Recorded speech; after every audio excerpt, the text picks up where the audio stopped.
Well, I was going to seed that creek across the road, try to use up the oats I got in the tank here and the fertilizer, but since there's apparently a remote chance that it might actually rain this afternoon, I figured maybe I should finish up harrowing the field of oats I planted yesterday. So that's what we're going to do.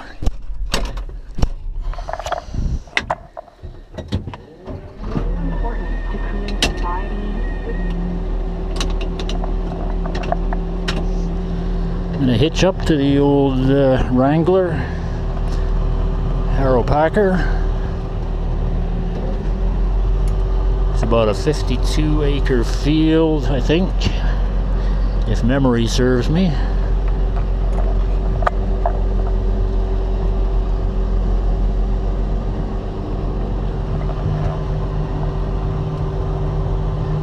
Two and a half hours if I don't get stuck. I don't know if a shortcut was a good idea or not.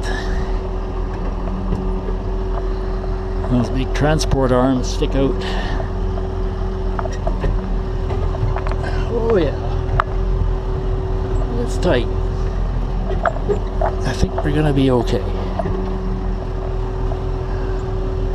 Could be a soft spot here by the cattle feeder. Oh yeah, look at that tire thing. Okay, very good. We gotta shut the gate because you know those cows will find their way back here while I'm away.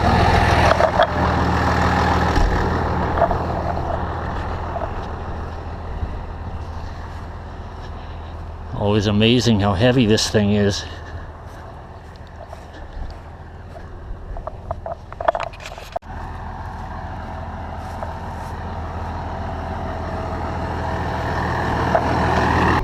Surprisingly, for the lack of rain we've had, there is a little bit of green grass out here, and they're out looking for it. Be a few weeds coming up out there on the stubble. It's going to be chem fallow. Oh, she's a warm one in here. My temperature control has quit on this tractor, so you can't just dial up the AC to the temperature you like. I've installed a toggle switch. It's either on or off, so I run the AC compressor for, I don't know, probably about a minute. I can feel the ice cold air already, so shut that down and let her blow the cool air out for a while and repeat as necessary. I have a new switch to install, but as usual, I haven't got around to it one of these days.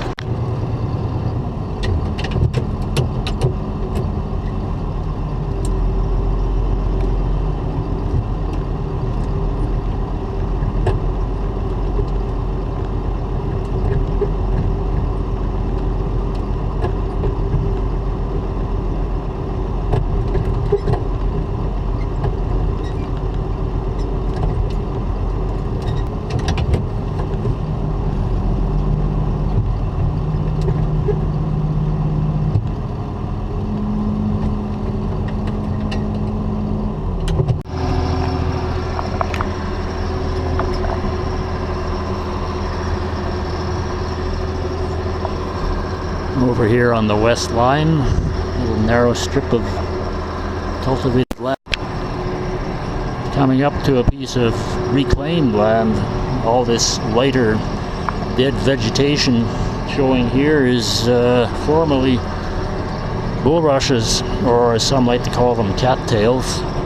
That's all we could grow here because it was either underwater or too muddy to get through. So this year it's dried up to the point I was able to seed right through it, which is kind of nice for a change. Oh yeah, I did dig out a big rock here. I don't want to hit them too hard with the packers, but can't miss it. I'm up against the bush on the other side.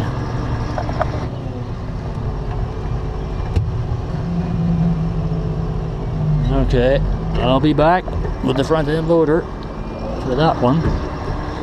That's big enough to be a problem for the swather table or anything else that happens to run over it. Taking it slow on the outside round because sometimes it's a little rough on the edge of the field, and also gives me a little more time to steer and not run into the trees.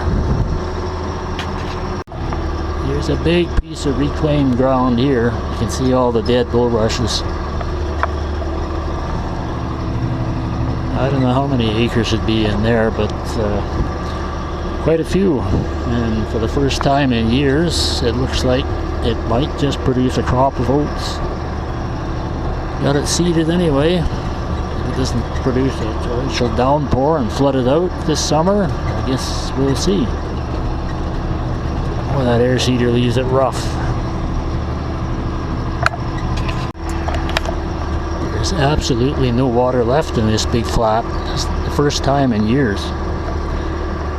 I could have probably got in and seeded more if I had these bulrushes burnt off and worked down, but I didn't. And as dry as it is, I don't want to start lighting fires.